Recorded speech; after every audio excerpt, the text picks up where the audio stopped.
Paul understood terrible purposes. They drove against all odds. They were their own necessity. Paul felt he had been infected with terrible purpose. He did not know yet what the terrible purpose was. Dune is a 1965 science fiction epic, and it's probably my favorite book of all time. I've been rereading it lately, and it's made me think of a few things. Things you may not actually expect. Because this video is partially about Dune, but it's also about Elon Musk and a few other billionaires. By the way, I'm going to spoil the book heavily, so if you haven't read it, sucks, I guess. So, Dune is the story of Paul Atreides, a 15-year-old boy thrust into the position of leadership. His father has just been given command of a new planet, but it is in fact a trap. It's not a gift or a promotion. It's a death trap. His father and his family go there anyway. They think that despite knowing of the trap, they can use it to their advantage. Over the course of the story, the native people of the planet, Arrakis, begin to see Paul as a sort of messianic figure. He is the chosen one. And if you're a talented reader of any kind, you probably see that this is a pretty common trope. Young boy ends up being the chosen one, leads people to salvation. But there are some kinks in that storytelling that I think are relevant. First of all, he's not actually the chosen one. The messianic prophecy that has foretold his arrival is actually a sort of trick planted there by a religious sisterhood eons ago. In fact, he is the mistaken result of an eons-long eugenics program to produce the actual chosen one. But somewhere along the line, people screwed up, and the chosen one is born a generation early and as the wrong gender. And frankly, I relate. In actuality, Paul was supposed to be the mother of the real chosen one, but he fits the bill. He is close enough to fit the prophecy. Jessica thought of the prophecy, the protective legends implanted in these people against the day of a need. Well, that need had come. Eventually the trap around his father tightens, and eventually snaps, leaving his mother and himself as refugees on this desert planet. And during this time, they take advantage of the religion and the prophecy to elevate themselves in order to take revenge. And in so doing, Paul survives by becoming a great leader and a hero of the people. Elon Musk, on the other hand, is a South African tech billionaire who is posting way too much on Twitter these days about Dogecoin, Bitcoin, Tesla, Mars, but not that much about a certain loop in Las Vegas. I wonder why. Wait, are you building a death tunnel? In the last couple of years, people have heralded Elon Musk as being a sort of visionary, a real-life counterpart to people like Tony Stark or Willy Wonka.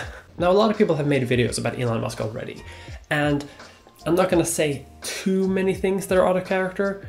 Obviously, I think Elon Musk is a pretty shitty dude. But Elon Musk occupies a special sort of space in the mind of the social consciousness. He never goes away. We always talk about him, either in terms of he will bring the future to the moon, or in terms of he is bad, he won't let people unionize, living on Mars is going to be feudalism.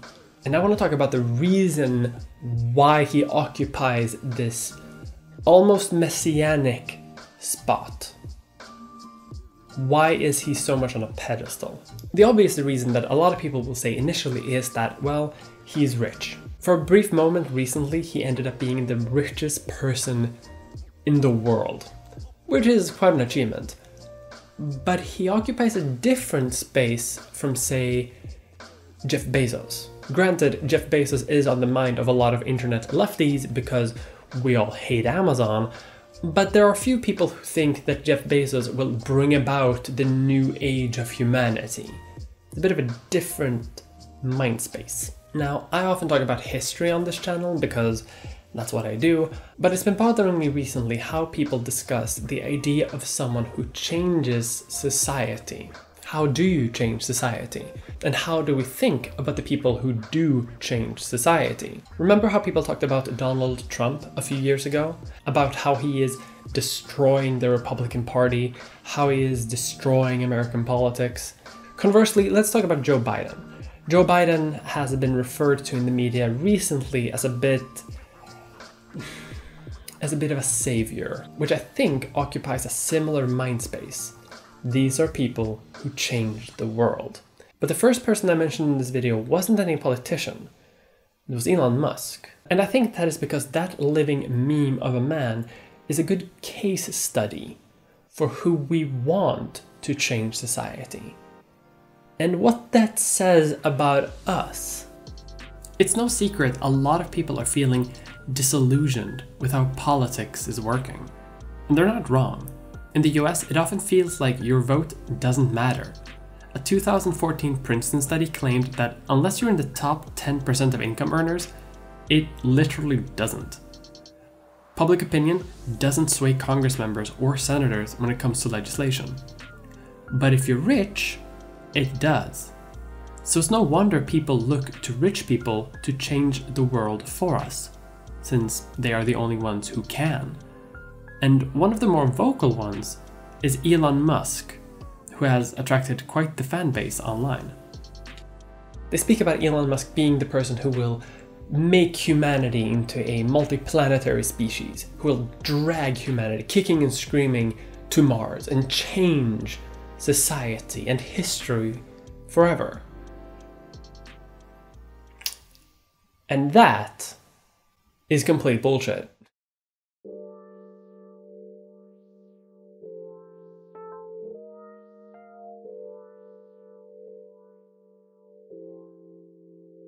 Oh hello, welcome to Foundational Historiography, the class that everyone loves to take. The great man theory of history is a 19th century political idea that attributes massive changes in the world to the acts of great men. Men who have been destined for leadership. The idea is that every generation there are a few who, by virtue of their great heroism and bravery, will become leaders.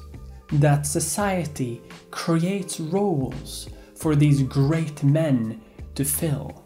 This idea was proposed by a man called Thomas Carlyle, who in the 1840s went around the world giving a bunch of lectures on what it meant to be a leader, how to change society. It was basically the 1800s equivalent of a YouTuber. Napoleon stood with his back straight, and that means he could conquer all of Europe. The only reason Napoleon was defeated at Waterloo was because the British had control of a chaos dragon. That sounds almost like Bernie Sanders. These lectures were compiled to a treatise on heroism, in which he states, universal history, the history of what man has accomplished in this world, is at bottom the history of the great men who have worked here. They were the leaders of men, these great ones, the modelers, patterns, and in a wide sense, creators of whatsoever the general mass of men contrived to do or to attain. All things that we see standing accomplished in the world are properly the result of the outer material result, the practical realization of embodiment, the thoughts dwelt in the great men sent into the world, the souls of the whole world history. It may justly be considered were the history of thee. Christ, I hate 19th century historians. The idea is that the history of the world depends on the choices of a few from the top down. A common example mentioned is the example of Napoleon. Napoleon, by virtue of his leadership and heroism, shaped Europe as he wished and defined the Napoleonic era. Other examples are, of course, German mustache man and Italian salad inventor. Great man theory comes with a few assumptions. The first assumption is that every great leader is born with a few traits that will allow them to rise to leadership. And the second assumption is that history will provide them the opportunity. There will be a need for a great leader. And from a modern perspective, that might sound a bit iffy. That sounds almost a little bit prophetic. a little religious almost. While many think that these leaders have to be military or political in nature, Carlyle explains that they can come in all sorts of forms. They can even be mythological, like the character of Odin in Norse mythology, or Hercules in Greek mythology. These people, according to Carlyle, has single-handedly shaped the world. And if you were to look at history from a fairly modern lens, you can see where they're coming from. In history class and on YouTube, these are the individuals we'll learn about. A common misunderstanding of this theory, though, is that people think that Carlyle dismisses all of the rest of history, somehow thinking that according to this theory, Napoleon, with no help from anyone else, conquered Europe, which is a bit of a misunderstanding. Carlyle doesn't say that the rest of history doesn't matter, but he does say that the genius of these great men is unique. The real core idea behind this theory is that while the historical circumstances of the world were going to happen anyway, these great men were the spark. They were the instigating action that caused change. There are many great generals out there, but none of them are a Napoleon. There are a lot of prophets out there, but none of them can top Muhammad. This approach to history was very popular before the Second World War, specifically by people who really favor great men, or rather great leaders. People who ascribe to a political system where following the great leader is something to be desired. Of course, if you live in a society that is defined by great leaders of a certain type, you would want history to reflect that type, and presumably you would also apply that worldview to everything else. And this is sort of brings me to Bill Gates. Bill Gates. I know this video is about Elon Musk, but I think we need to talk about Billy Boy. So Bill Gates is probably most famous for being one of the creators of Microsoft, and at several points in history being the richest man alive, which, good for him. He has in the last couple of decades created a curated view of who he is. He has fostered a persona of being the good billionaire. And to be fair, Bill Gates probably isn't in your face about being too much of an awful person. But there are some issues. I'm not going to talk about his divorce here, that's his personal stuff, I don't really care about it doesn't really make sense for this video, but the fact that so many people are talking about the divorce of a billionaire is interesting. The reason why I want to talk about Bill Gates and eventually Elon Musk is because I think that billionaires have this position of being great men, at least in the sense that we subconsciously understand it.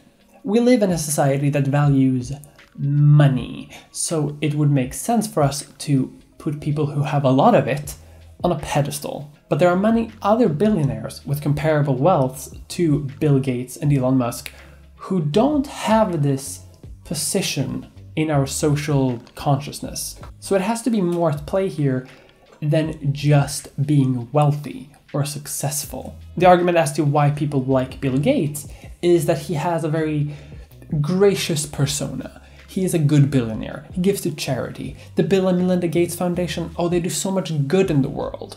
But Elon Musk doesn't have that reputation. If anything, it would seem that Bill Gates and Elon Musk are very different when it comes to their PR departments. One is trying to foster an image of himself as a charitable, good billionaire who cares about the world, while the other one does fraud and calls people pedophiles on Twitter, so, you know. The unifying factor that many would point to is that they are innovators.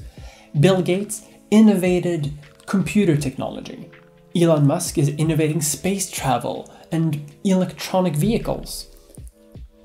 And that is a pretty big claim. In order for this to hold up, then, we should see that these technologically driven initiatives were pioneered, or at least given their spark by these innovators. Except that's not at all what we see. Because most of the innovations that are happening under the names of these people are actually being funded by you, the taxpayer. These are government contracts and government funding. One thing that they do have in common, though, is that they are very good at creating that public persona. Because if they can do that, they can use it for better marketing and to increase their own wealth. I classify this type of billionaire as being viewed as a great man because of this intersection of being seen as a visionary while having the means of fulfilling that vision. But that also hinges on the idea that they actually will. Some billionaires, like I showed off earlier, don't actually need to have the hype on their side, because their wealth can come from other industries that aren't as publicly reliant. Bill Gates barely fits into my view of a great man, because he could easily very well have a silent wealth, and granted, there are worse billionaires out there.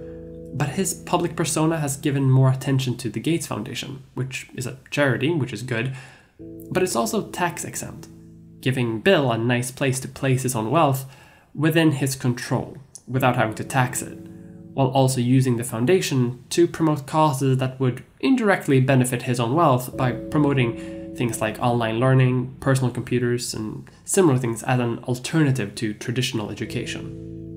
And yeah, spreading education and teaching is good, but a disproportionate amount of the foundation's work has been focused on initiatives that aren't scientifically backed, but that would, if implemented by schools, most likely lead to profits for Microsoft, of which Bill still owns 1.8%, which translates to millions of dollars of profit. But still, he could be worse, and his philanthropy has been a big reason as to why many see him as one of the good ones who will save us. Elon Musk, on the other hand, has more blatantly committed fraud on Twitter to inflate the stock price of Tesla, leading to speculation that directly benefits his wealth. Elon has also skirted security regulations for his projects, massively touted his own influence in order to work against actual infrastructure projects, wanted to create a list of journalists he didn't like, and is generally a pretty combative, toxic meme of a guy. And yet, a lot of people love him. It's important to note that people love Elon for the same reasons people like Bill Gates. They think that he is one of the good ones. When it comes to Elon, it's more about him being one of the guys. He doesn't act like a billionaire. Hell yeah, Dogecoin. What happens is that people want to have some sort of leader, and the people they find are rich people who could change the world, and they will claim that they will become and stay one of the greats. Bill says he'll give to charity, but Elon will take you to Mars. Of course, millions of people who are leaderless will flock to him. All that's happened is that Elon has been very smart in taking advantage of the hype around him. But this could have happened to anyone. It has happened before. Richard Branson used to be the Playboy billionaire when I was younger, who had an adoring fan base among the middle-class entrepreneur group of people. And he also used his personality to fund his wealth, trick the government into giving him space money, and fuck up infrastructure projects. But almost no one talks about him. Because you can only stay a great man if you keep the fan base. The thing about the great men of history is that they are remembered, for better or worse, but the great men of today only need to stay relevant long enough to make money from it. And maybe Richard Branson would have kept being remembered today if it hadn't been for the fact that Elon just did the same thing he did, but better. The same people just moved on to someone who had grander visions, who gave them flamethrowers, who said that he was literally going to take them to Mars and revolutionize transport on Earth. These are people who want to believe something, just like nationalists of the 19th century wanted something to believe in as well. They want a hero. I think a significant portion of the adoration Elon receives comes from his obvious passion for technology and for space. And I admit I used to feel a similar way about Elon as many of his fans do today. The idea of a genius who is taking the steps that the rest of humanity won't do in regards to space travel seems like a rebellious and an important one. I happen to love space travel, but it's important to remember that it's all for show. There's a common story about Elon that goes around a lot in leftist circles, that Elon's father owned an emerald mine and now he's daddy's boy who paid for his initial business ventures. But a lot of that is actually pretty disputed. I don't actually care if it's true or not, And I do actually think that Elon is probably pretty smart and business savvy and is pretty good at seeing trends and using them to profit. I think sometimes we want to tell stories about these individuals, even if the subject is murky, because stories are how we know these people. They are legends to us before they are anything else. Thinking this way about individuals is how we end up finding our own heroes to put on pedestals, to counter the evildoers, which in the end only helps those who claim to be those heroes. In the eyes of those who support Elon in the most fanatical way they do, he is one of the good ones. And we can't break that cycle by keep trying to find another good billionaire, because they don't exist. The great man theory of history stands in opposition to other theories of history, such as people's history, which by the name you can assume who likes that. People's history is primarily espoused by Marxist historians who don't see the history of the world as being the consequences of a few distinguished men's actions, but rather as the collective choices of billions of people, by literally every single person in the world. The theory of people's history says that the only reason why leaders are allowed to make the choices that they are is because of the various choices of everyone before them. One example is how people will tout Elon's SpaceX for coming up with the reusable rocket booster, which drastically reduced the price for space travel, but reusable boosters had been theorized, proposed, and tested long before Elon came along. And all of the work done before them counts for something. But Elon, or more rightly his fans, have credited this to him alone. And the truth is, SpaceX probably heard things along a little bit. So it's not entirely wrong either. There is an element of truth in both of these views of history. And the thing is, you can use them to view all of history and not be wrong in any respect. The lesson that we can learn from the great man theory of history, though, is the idea that people can exploit historical trends and center the attention around them on themselves. And that is actually what brings me back to Dune.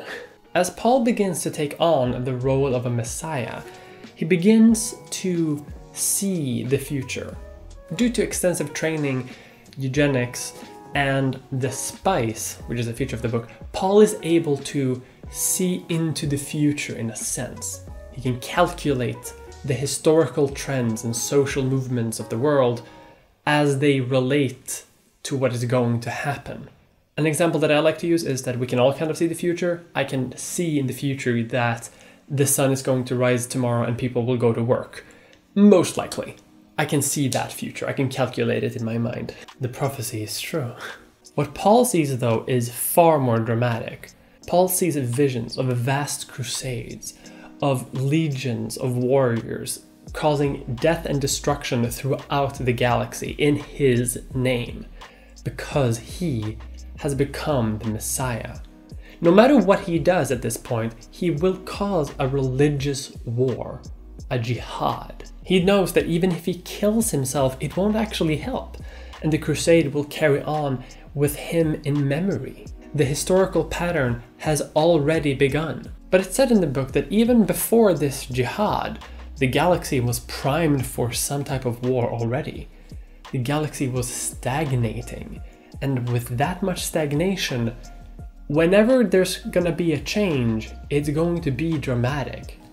All you need is the right spark. The idea of great man theory of history, then, is to attribute the entire flame to the actions of the spark, whereas people's history is to attribute the flame to the thousands and thousands of people who have been over thousands of years pouring gasoline everywhere.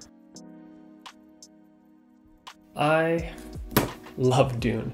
It is by far one of my favorite books of all time, and I highly suggest you read it. This book and its immediate sequels are great. The further down the line you go, the weirder it becomes, and eventually his son starts writing books in his name after Frank dies, and the books become very weird after that as well. So take everything that I did with a grain of salt. If you read all of the books, the themes take on different meaning, but keep to this one, it's a good one. A central theme in the book is that we should be wary of charismatic leaders, of great men, because they will eventually fall to their own selfish desires. They are flawed, as everyone is, and the more power we consolidate to them, the more dangerous they become, because then their individual choices will have a greater effect. And remember, Paul didn't cause all of this. Paul didn't cause the myth that made him into a messiah. He only filled the blank, so to say, the vacuum that wanted him, the hole in society that he fit. When talking about the great man theory of history and people's theory of history, the truth is obviously somewhere in between. History isn't, as some people would think, an exact science. Obviously, there have been leaders who have been great and influential and have changed the world on their individual choices, but also they've also only been able to make those choices because of the thousands of people who supported their society. So obviously the truth is somewhere in between. But the reason why I want to talk about this is because I feel like a lot of people today are using the great man theory as a worldview. Think about, for example, all of the people who are trying to reach out to billionaires. The billionaire's pledge, for example, that the idea that billionaires should be humane and that their individual choices should be beneficial, whereas I would argue that we shouldn't let them have that power in the first place. So, in short, don't look to individual leaders. Don't attribute great man status to anyone, if you can avoid it. Elon Musk and Bill Gates and all of the other billionaires are just normal, flawed people. They just have way too much money.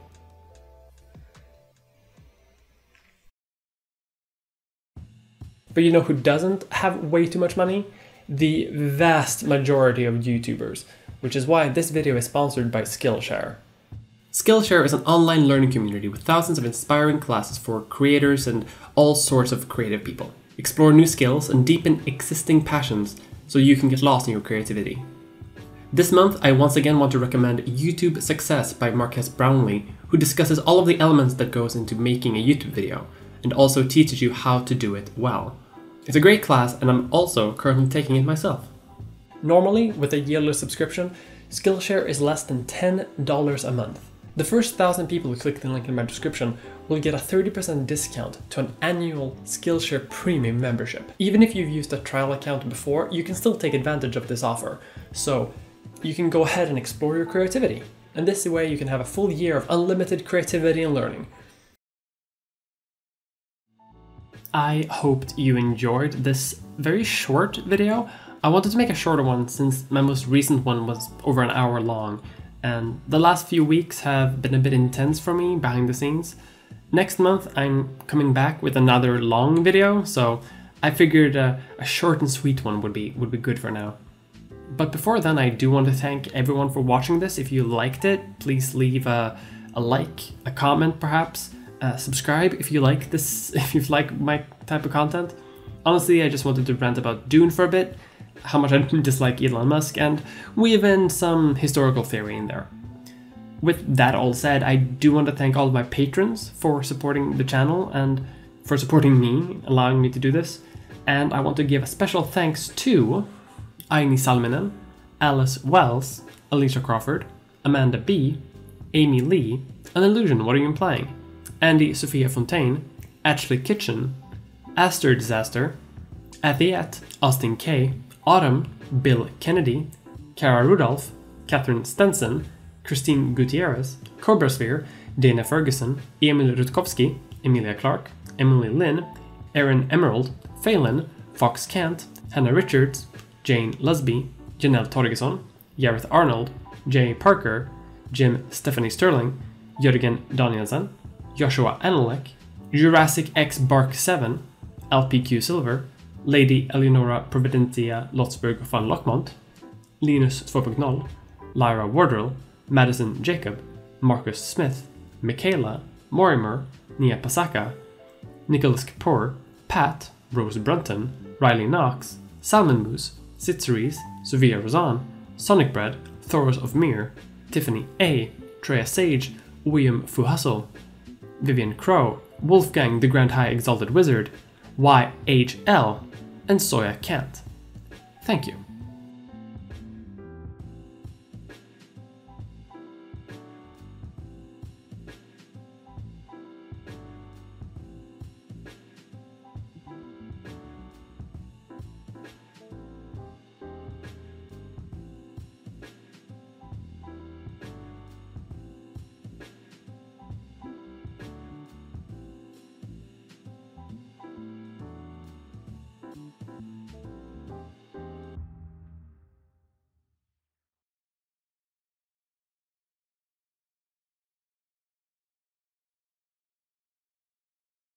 Hello, welcome to the post-credit scene. You'd think I forgot about you, but I didn't. I'm very happy that you're here. Have a good day.